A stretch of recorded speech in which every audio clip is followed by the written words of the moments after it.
Hello and welcome to the 75th episode of the djproject Criterion Collection.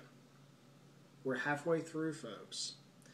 Anyways, in this episode we're going to be talking about Spine 278, L'Eclisse, directed by Michelangelo Antonioni, 1962. I said this earlier, that much earlier, that when Bergman and Antonioni died, and they died roughly at the same, like within days of each other in 2007.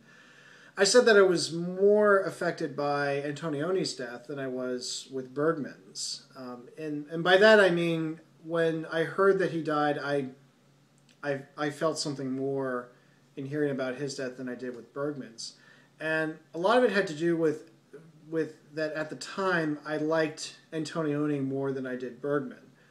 One of the things that defines Antonioni is his imagery and his sense of letting the image tell, not so much the story. I mean, that's certainly part of it, but for him it was more about themes and ideas and sort of moods, and so it's image that does it a lot more, and not so much dialogue and a straightforward narrative.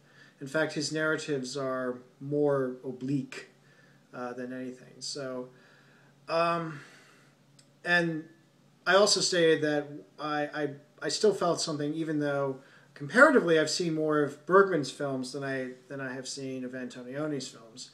I've actually only seen two of his films, L'Avventura and L'Eclisse. And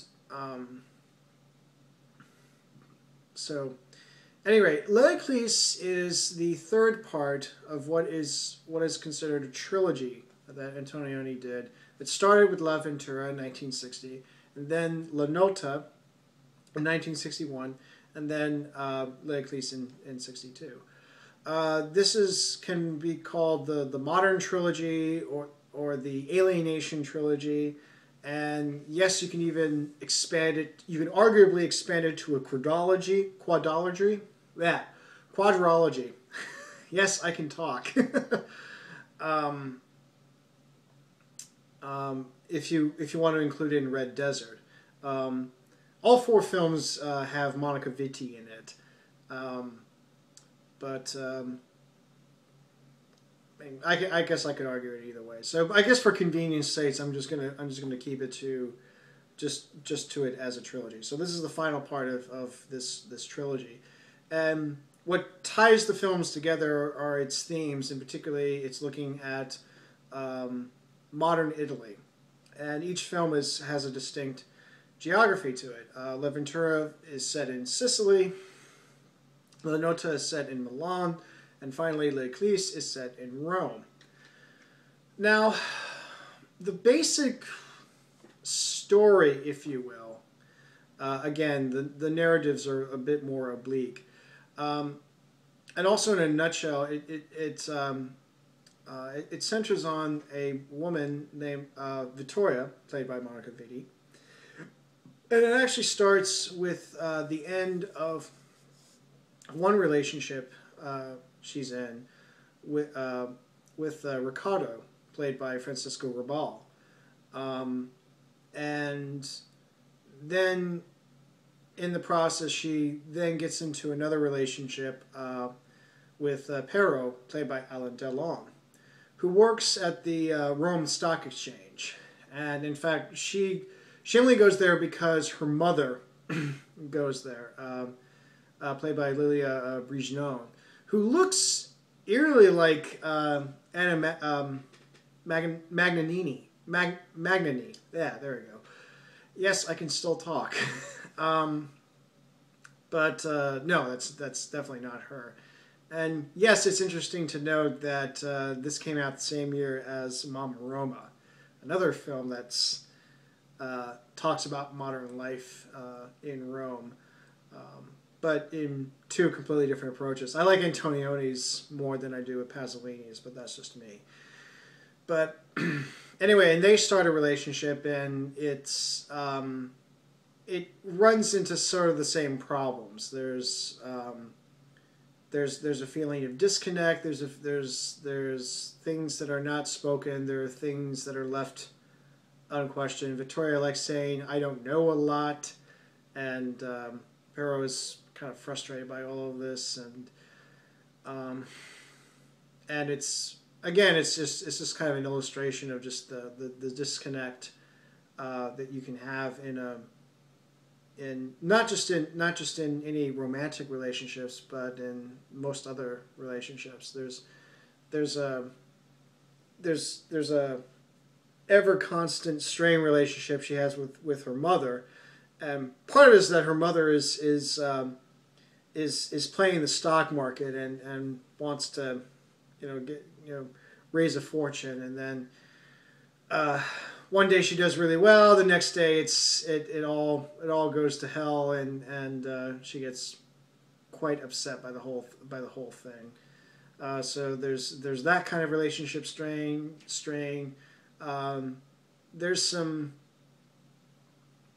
There's really, I think, the only good relationship that you see in it is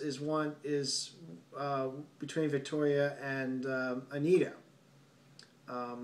There's a scene where they actually fly up to Verona, and Victoria just loved flying, and she noticed the clouds, and she really liked them, and it's one of the few times where there's actually like a nice moment, but even then it still feels kind of a little bit I guess a little bit cold, but I think that's also kind of the point with it.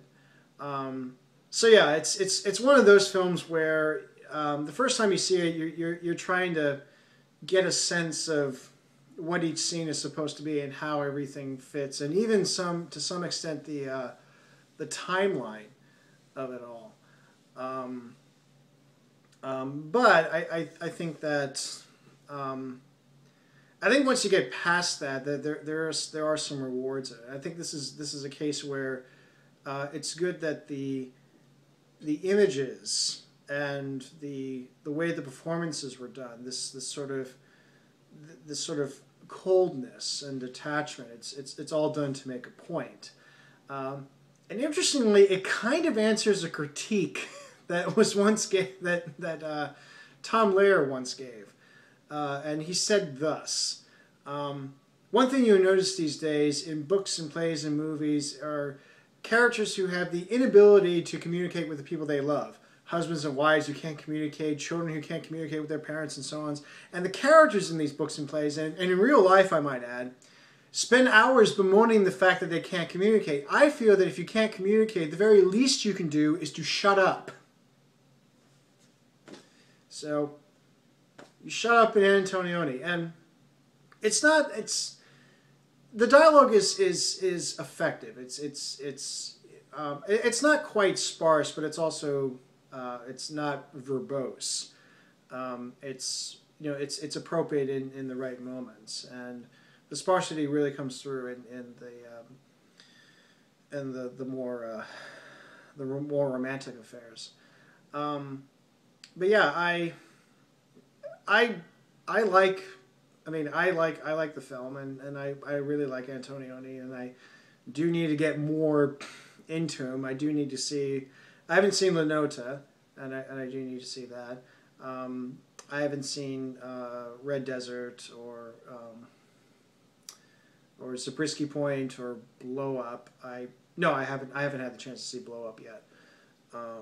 So there's plenty of his films that I want to go out of my way to see, and again, I think it's just the use of images. In fact, the most striking sequence is at the very end, where Victoria and Pero, after this little playful moment that they have, she leaves and she tells them, and they tell each other that they're going to meet at 8 p.m. at the usual place, and then the final 10 minutes are these almost establishing shots, and they have nothing to do with the characters. It all has to do with the landscape. And it's very, very minimal. It's well composed. It's well shot, and it's just these sequence of images to get a sense of the kind of, I don't want to say desolation, because it's you know it's in the midst of a, actually it's in kind of a like a park part of Rome. I don't have a sense of Roman geography, so I don't know exactly. It's the more modern part of Rome. In fact, there's a in the very beginning, Victoria walks by the Tower, which is actually something that was designed in the 1930s. But the Tower actually looks like a mushroom cloud, which is another thing that you get from the film is there's the and perhaps part of the sense of alienation and malaise is just the ever-present nuclear threat, which is also interesting because there was another film that talked about a nuclear sword of Damocles that came out the same year, and that's Ingmar Bergman's Winter Light. So, yep, it was all over there. And that was also part of a trilogy that was made around the same time. Actually, in looking at it again, that whole sequence, the calendar date of that, it's supposed to take place on Sunday, September 10th, 1961. And I'll leave it at that. So, anyways, yeah, so it is, I mean, forewarning, it's pretty much like, it does kind of follow the parody of what you expect an art film to be, where it's, you know, not quite persona, but sort of on that level. And if you're not used to that, if you don't care for it, you may not find it interesting. But I really, really think that you either give this one's Martin Scorsese famously say that this is the boldest film of his Alienation trilogy, and so it's certainly Antonioni at a more intense. But I would say that, and actually this was the first Antonioni film that I have seen was La Ventura, and that's, if you can handle La Ventura, you can probably handle the rest of his filmography. But I went ahead and got Eclipse fairly early on because, one, I think there was a part of me that hoped that La Nota would be eventually released by Criterion, and then thus the whole trilogy would be complete. And I held off on getting La Ventura because I had this feeling that there was going to be a better transfer, and now that they're issuing out Blu-rays, I think that's when it's really going to happen. I'm sure it's going to get reissued. It's still in print so far, and usually when they're about to reissue CD, they pull that out of print, and then a few months later it gets reissued, and then it gets back in. So I'm wondering if in prepping for a Blu-ray release that's going to happen, and yes, I will definitely get that because I remember really because it's been a while since I've seen La Ventura, and I think I'll like it again. But I've definitely come to like La Eclipse.